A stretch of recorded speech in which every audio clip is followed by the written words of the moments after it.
स्वागत है आप सभी का एक बार फिर से।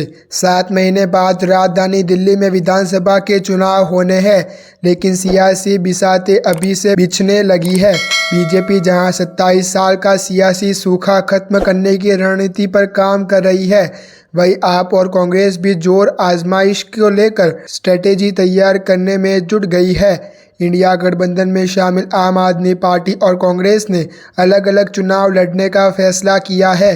पिछले 1 महीने में दोनों दलों की ओर से इसको लेकर कम से कम 3 बार घोषणाएं की गई है। आप और कांग्रेस के अलग लड़ने की घोषणाएं इसीलिए भी महत्वपूर्ण है क्योंकि हालिया लोकसभा चुनाव में दोनों पार्टियों ने एक साथ मिलकर उम्मीदवार उतारे थे। 2024 के लोकसभा चुनाव में कांग्रेस दिल्ली में आम आदमी पार्टी के साथ मिलकर चुनाव लड़ रही थी। आप केंद्रीय सत्र पर अभी भी इंडिया गठबंधन में शामिल है, लेकिन कांग्रेस ने दिल्ली में अकेला चलो का फैसला किया है। आखिर इस फैसले की वजह क्या है? लोकसभा चुनाव के दौरान गठबंधन के तहत दिल्ली में कांग्रेस को लड़ने के लिए 3 सीटें मिली।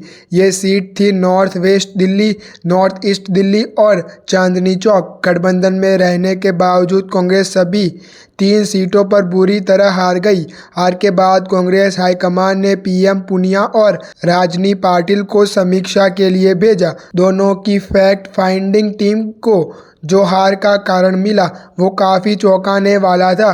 तीनों ही उम्मीदवार ने हार के लिए आपसे बेहतर तालमेल का न होना बताया। रिपोर्ट्स के मुताबिक पार्टी उम्मीदवारों का कहना था कि जिन सीटों पर आपके विधायक थे वही भी बढ़त नहीं मिली जो हार के कारण बन गए। मसलन चांदनी चौक के सभी 10 सीटों पर आपके विधायक थे, लेकिन लोकसभा चुनाव में सिर्फ 3 सीटों पर ही कांग्रेस को बढ़त मिल पाई। कांग्रेस यह सीट 83,000 वोटों से हार गई। दिलचस्प बात है कि आप भी गठबंधन में रहकर एक भी सीट नहीं जीत पाई, लेकिन उसके खेमे से इस तरह का कोई आरोप बाहर नहीं आया।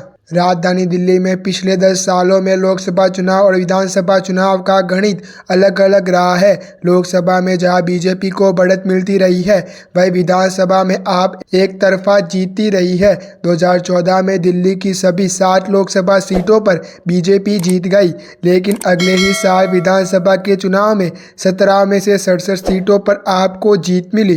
2019 के लोकसभा चुनाव में भी बीजेपी ने सभी 60 सीटों पर जीत दर्ज कर ली, लेकिन जब 2020 में लोकसभा चुनाव हुए तो आपको बड़ी जीत हासिल हुई। 2024 में लोकसभा में बीजेपी जीती है और आपको फिर से 2015 और 2020 जैसा रिजल्ट आने की उम्मीद है।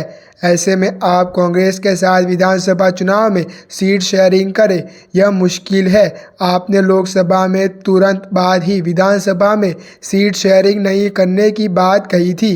कहा जा रहा है कि आप अगर कांग्रेस के साथ सीट शेयरिंग करती है तो उसे कई सिटिंग विधायकों के टिकट काटने पड़ेंगे और यह पार्टी के लिए मुश्किल हो सकता है। ऐसे ही अच्छे न्यूज़ जानने के लिए आप हमारे YouTube चैनल को सब्सक्राइब करना ना भूलें।